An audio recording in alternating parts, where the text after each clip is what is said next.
ಏನು ಡಿಸಿಷನ್ ತಗೊಳ್ಳೋದೇನ್ರಿ? ಈ ದೇಶದಲ್ಲಿ ಅವ್ರಿಗೆ ಕರ್ನಾಟಕ ಒಂದೇ ಭಯ, ಸಿದ್ದರಾಮಯ್ಯನವ್ರು ಒಬ್ಬರೇ ಭಯ, ಮೋದಿಯವರಿಗೆ, BJPಗೆ, JDSಗೆ.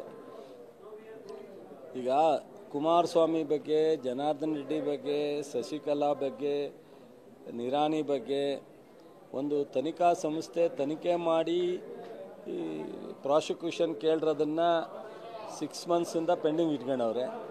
ಒಬ್ಬ RTI ಕಾರ್ಯಕರ್ತ ಕ್ರಿಮಿನಲ್ ಮೊಕದ್ದಮೆ ಇರ್ತಕ್ಕಂಥವರು ಕೊಟ್ಟ 24 ಅವರ್ಸಲ್ಲಿ ನೋಟಿಸ್ ಕೊಡ್ತಾರೆ.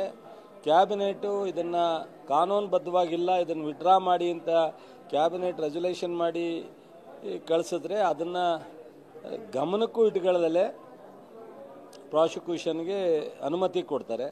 ಇದೆಲ್ಲ ನೋಡಿದ್ರೆ ಗವರ್ನರ್ ಆಫೀಸು ಒಂದು ರೀತಿ ಜನತಾದಳ BJPಯ ಹೆಡ್ ಕ್ವಾರ್ಟರ್ ಆದಂಗೆ ಆಗಿದೆ. ಸೊ ಇದು ನಮ್ಮ ದೇಶದ ನ್ಯಾಯಾಲಯ ಇಷ್ಟು ಸುಲಭವಾಗಿ ಒಪ್ಪಲ್ಲ. ನಮ್ಮ ದೇಶದಲ್ಲಿ ಇನ್ನೂ ಜುಡಿಷಿಯಲಿ ವ್ಯವಸ್ಥೆ ಭದ್ರಾಗಿದೆ. ಸೋಮವಾರ ನಾವು ಕೋರ್ಟ್ಗೆ ಹೋಗ್ತೀವಿ. ಸೊ 100ಕ್ಕೆ 100ರಷ್ಟು ಕೋರ್ಟಲ್ಲಿ ನಮಗೆ ನ್ಯಾಯ ಸಿಕ್ಕುತ್ತೆ ಮತ್ತು ಪೊಲಿಟಿಕಲಿ ಹೋರಾಟ ಮಾಡ್ತೀವಿ. ಇನ್ನು ಪ್ರಶ್ನೆನೇ ಇಲ್ಲ.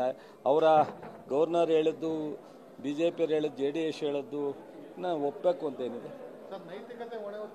ನೈತಿಕತೆ ಒತ್ತೆ ಯಾವಾಗ ಅಂದರೆ ಇವ್ರದ್ದು ಇನ್ವಾಲ್ವ್ಮೆಂಟ್ ಇದ್ದರೆ, CM ಅವ್ರದ್ದು ಇನ್ವಾಲ್ವ್ಮೆಂಟ್ ಇದ್ದರೆ ಅವಾಗ ನೈತಿಕ. ಅವರು ಇದಕ್ಕೆ ಫೈಲಿಗೆ ಸೈನ್ ಹಾಕಿಲ್ಲ, ಅವರಿಂದ ರೆಪ್ರೆಸೆಂಟೇಷನ್ ಹೋಗಿಲ್ಲ, ಅವರಿಂದ ಯಾವುದೇ ಸಂಬಂಧ, ನೈತಿಕ ಹೊಣೆ ಪ್ರಶ್ನೆ, ನೈತಿಕ ಪ್ರಶ್ನೆನೇ ಬರಲ್ಲ.